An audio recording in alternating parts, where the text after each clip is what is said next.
Hi guys, it's Cassandra in Los Angeles, and I am going to read from Afro-American Folktales, Stories from Black Traditions in the New World, edited and selected by Roger D. Abrams. And the story that I'm reading is The Owl Never Sleeps at Night. Who loves owls? I do. I used to collect little owl ornaments, and I still have this little guy, an owl planta ornament, and he's going to hang out with us for this story. The owl never sleeps at night. Have you noticed that whenever a creature starts in this world with a habit, it stays with him all his life? Not only that, he passes it along to his children and his grandchildren. Whether the creatures have 2 legs or 4 legs or more legs, it works just the same. Another thing is that if you want to see anything, you must open your eyes. There's the case of the owl. At the very first, he was like the other birds. He had the same kind of eyes as the other birds, and he flew around and sang in the daytime.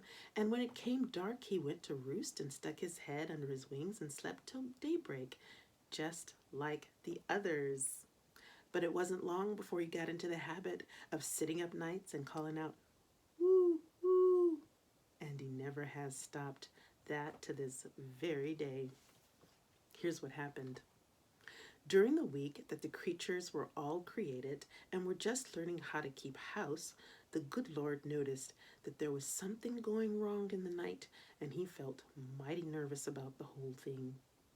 One morning, he found the pig's tail curled up. The deer's tail and the goat's tail were cut clean off. The duck had lost his 4 legs. The snake had lost all of his. And the guinea hen and the turkey gobbler had lost all the hair off their heads, and nobody knew what was going to happen next. God had a suspicion that it was some of Old Nick's doings, but he never said anything to anybody. He just asked the owl if he wouldn't stay up that night and keep a lookout and see what the matter was and how it all happened. And the owl said he'd be mighty proud to stay up, only he's afraid he couldn't see very well in the dark. Then the good Lord told him that all he had to do to see in the dark is to open his eyes wider. So they fixed it up that way.